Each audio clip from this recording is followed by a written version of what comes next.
జగన్మోహన్ రెడ్డి గారు ప్రపోజ్ చేసేటువంటి ఈ మావిగన్ అనేటువంటి ఏరియా ఏం లేదు సార్. మావిగన్ మచిలీపట్నం, విజయవాడ, గుంటూరు. ఆయన ఈ మధ్య పెట్టండి అంటున్నాడు. మీరు ఏ పేరైనా పెట్టుకోండి, తీసుకొచ్చి అమరావతి, దీని పేరు అమరావతి పెట్టండి. అమరావతి కాకుంటే భ్రమరావతి పెట్టండి, భ్రమరావతి కాకుంటే కమరావతి పెట్టండి. మాకేం అభ్యంతరం లేదు, జగన్మోహన్ రెడ్డి గారికి అభ్యంతరం లేదు. ప్రజా ప్రయోజనాల కోసం ఈరోజు 2 లక్షల కోట్లు ఎక్కడ తెస్తారు? ప్రజలను అప్పులు పాలు చేయబాకండి.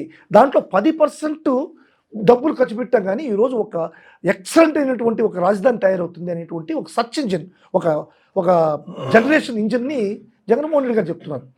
సార్, జగన్మోహన్ రెడ్డి గారు చెప్పేటువంటి మావిగన్ని ఒకసారి మనం క్షుణ్ణంగా పరిశీలించాలి సార్.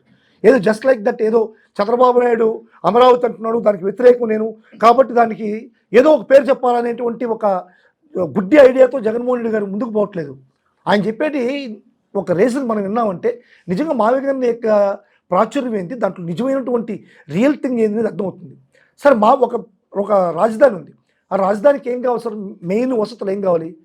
ట్రాన్స్పోర్ట్ ఉండేటువంటి ట్రాన్స్పోర్ట్ ఫెసిలిటీస్ కావాలి. మెయిన్ ట్రాన్స్పోర్ట్ ఫెసిలిటీస్ ఒకటి, రోడ్లు ఉన్నాయి. ఎన్హెచ్ దాంట్లో పోతుంది, ఎన్హెచ్ పోతుంది. నెక్స్ట్ రెండోది వచ్చేకాలకి ఒక ఎయిర్పోర్ట్ ఉంది, ఆల్రెడీ ఎగ్జిస్టింగ్ ఎయిర్పోర్ట్ ఉంది. అదేవిధంగా పోర్ట్ ఉంది, మచిలీపట్నం పోర్ట్ ఉంది. రైల్వే స్టేషన్స్ గుంటూరు ఉంది, విజయవాడ ఉంది.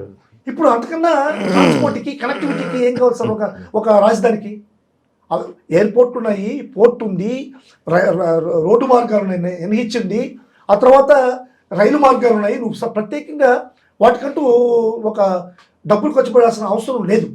అన్నిటికీ మించి 40 లక్షల జనాభా ఉంది కదా. అన్నిటికీ మించి 40 లక్షల జనాభా ఉన్నాయి. మెయిన్ ఇదే కదా సార్. ఇప్పుడు నాపిడో అనేటువంటి ఒక రాజధాని కట్టారు బర్మాలో. ఈ నాపిడోలో ఎంత 700 స్క్వేర్ కిలోమీటర్స్ ఏరియాలో కట్టారు. దాంట్లో మనుషులు లేరు.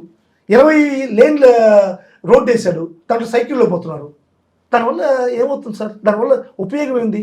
ఈ రోజు మనకు అంత పెట్టి ఇన్వెస్ట్ చేసి ఒక డెవలప్ చేయాల్సిన అవసరం లేదు కదా. ఈ ఉద్దేశంతోనే జగన్మోహన్ రెడ్డి దాన్ని సూచించాడు. కానీ